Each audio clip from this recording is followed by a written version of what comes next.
So कस्तो हुन्छ साथीहरू है, मेरो नयाँ भिडियो आइसकेको छ, मतलब म युट्युबर पनि नयाँ हो है। यो भिडियोको नाम पनि मेरो त्यही भएर म युट्युब खोलिदिएको छु। अनि दिन सक्नुहुन्छ मेरो लाइभ सुरु छ। अब तपाईँलाई म आफैले कुदाएर मतलब म यहाँबाटै कुदाएर देखाउनेछु, कुनै पनि हाइट नगरिकन। ओके गाइस, सो स्टार्ट गरिहालेँ मैले गाडी। ओके, एउटा फोटो पनि क्याप्चर गर्नु पऱ्यो अनि सेभ गर्नु पऱ्यो।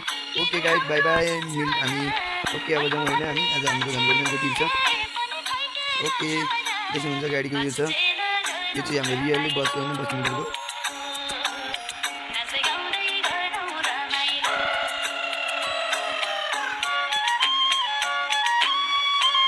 अगाडि चाहिँ आउनु साथ